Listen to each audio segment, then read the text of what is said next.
सर्वांना नमस्कार.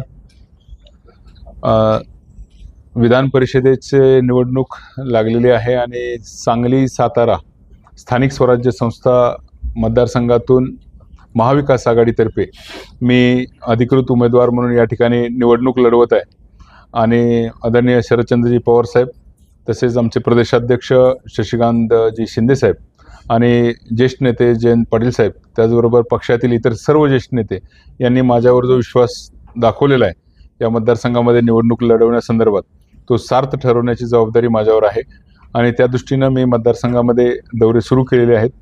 या मतदारसंघामध्ये सर्वसाधारणपणे सरळ लढत होईल, भाजप विरुद्ध महाविकास आघाडी अशी.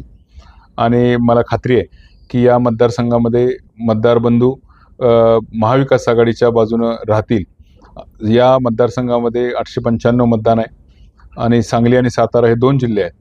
आणि या दोन्ही जिल्ह्याची परिस्थिती सध्याची जर बघितली तर आज जे सत्ताधारी नगरसेवक आहेत किंवा जे युतीतले नगरसेवक असतील किंवा जे विरोधातले नगरसेवक आहेत, या सर्वांना काही अडचणींना सामोरं जावं लागते.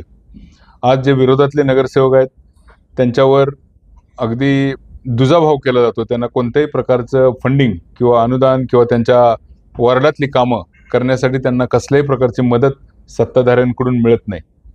आणि ते फक्त विरोधकातल्या महाविकास आघाडीच्या नगरसेवकांबद्दल होतं असं नाही, तर जे युतीतले दुसरे 2 पक्ष आहेत, शिवसेना आणि राष्ट्रवादी, त्यांच्या नगरसेवक आणि जिल्हा परिषद सदस्यांनाही त्यांच्या मतदारसंघामध्ये आपली कामं पूर्ण करण्यासाठी आवश्यक ते फंड सत्ताधाऱ्यांकडून मिळत नाहीत.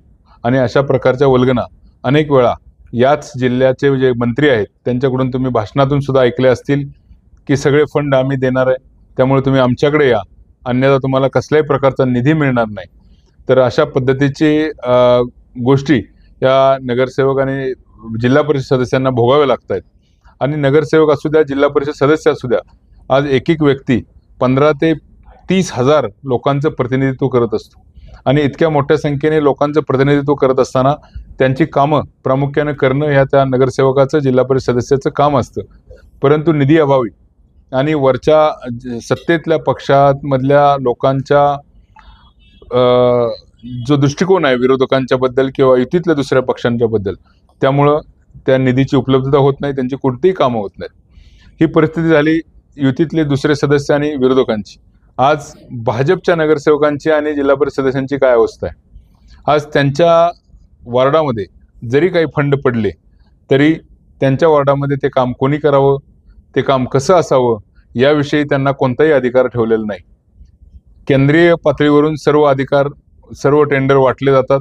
आणि त्या टेंडरमध्ये जर एखाद्या कॉन्ट्रॅक्टरनं चुकीचं काम करत असेल आणि भाजपचा नगरसेवक जरी त्या कॉन्ट्रॅक्टरला काही अरेरावी करत असेल किंवा तू हे चुकीचं करतोय म्हणत असेल, तरी सुद्धा कॉन्ट्रॅक्टर सरळ मंत्र्यांना फोन लावतात आणि वरून त्या नगरसेवकांना झापलं जातं, त्यांची झाडाझडती घेतली जाते.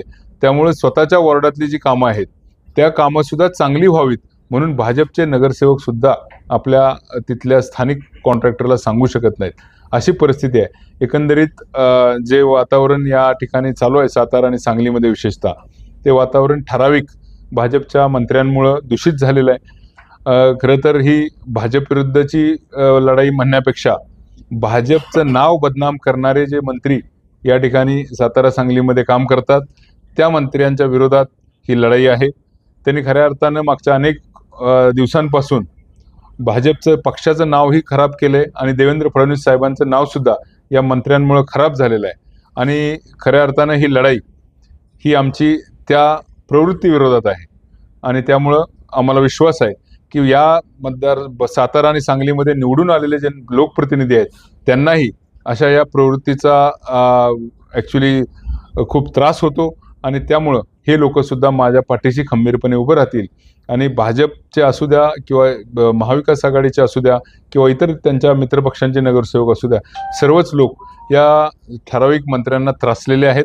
आणि ते सगळे लोक माझ्या पाठीशी उभे राहतील ठामपणे, असा मला पूर्ण विश्वास वाटतो. त्यामुळे येणाऱ्या निवडणुकीत विजय हा नक्कीच महाविकास आघाडीचा उमेदवार म्हणून माझा होईल, यात मला शंका नाही.